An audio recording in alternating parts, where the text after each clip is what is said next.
আজকে যেটা রান্না করব এটাকে আপনারা কোন অঞ্চলে কি নামে ডাকেন অবশ্যই কমেন্ট সেকশনে কমেন্ট করে জানাবেন। আমার বাসায় যেদিন এটা রান্না করা হয় বিশ্বাস করেন মাংস থাকলেও কেউ মাংস দিয়ে ভাত খাবে না। শুধু এটা দিয়েই কিন্তু ১ থেকে ১.৫ প্লেট ভাত অনায়াসেই খেয়ে ফেলা যাবে। আর এটার দাম কিন্তু খুব বেশি না। তো এখন হচ্ছে পাতাগুলো আমি আলাদা করে নিব আর ডাঁটাগুলো আমি যেভাবে রান্না করি সেটাই শেয়ার করব। তো প্রথমে একটা হাঁড়িতে গরম পানি করে নিয়েছি। এখন গরম পানির মাঝে এটা দিয়ে দিচ্ছি। অনেক সময় গলা ধরার সম্ভাবনা থাকে।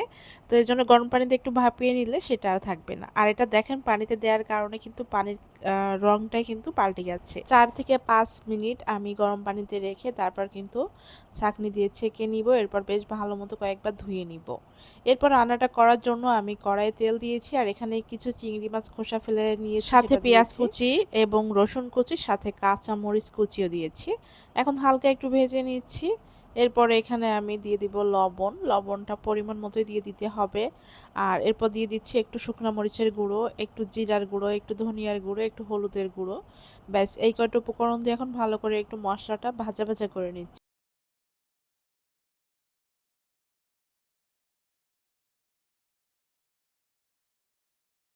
বেশ কিছুক্ষণ মশলাটা একটু ভেজে নিয়েছি আর চুলার আঁচটা লো আঁচে রাখতে হবে। এরপর আগে থেকে যে ডাঁটাগুলো ভাপিয়ে রেখেছিলাম সেটা দিয়ে দিচ্ছি। এরপরে চুলার আঁচটা অবশ্যই লো আঁচে রেখে রান্নাটা করে নিবেন, তা না হলে কিন্তু মশলাগুলো পুড়ে যাবে।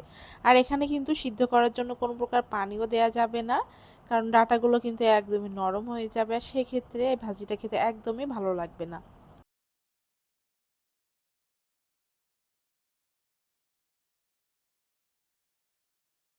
আপনারা এগুলা কিভাবে রান্না করেন জানি না। তবে আমি এভাবেই রান্না করি। আর এটার পাতা কিন্তু আমি আবার অন্যভাবে রান্না করি। পাতাটা যেদিন রান্না করব সেটা অবশ্যই আপনাদের সাথে শেয়ার করব। তো এটা একটু সময় নিয়ে কিন্তু আমি ভেজে নিয়েছি। আর দেখেন কালারটা পরিবর্তন হয়ে গেছে।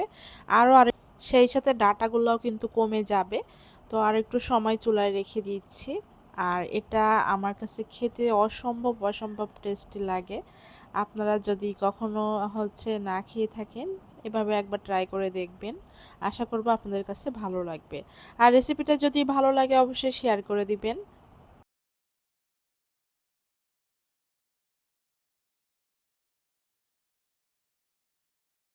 এটা কিন্তু অলরেডি ভাজা হয়ে গেছে। এর থেকে বেশি কড়া করে ভাজবো না।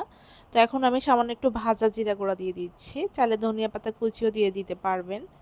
এই যে একটু উল্টে পাল্টে তারপর মিনিট খানেক আমি চুলায় রেখে তারপর চুলাটা বন্ধ করে দিব। আর এটা গরম ভাতের সাথে খেলে বিশ্বাস করেন আর কিছুই লাগবে না। রেসিপি ভালো লাগলে শেয়ার করবেন। নতুন কোনো রেসিপি নিয়ে চলে আসবে। সবাই ভালো থাকবেন। আল্লাহ হাফেজ।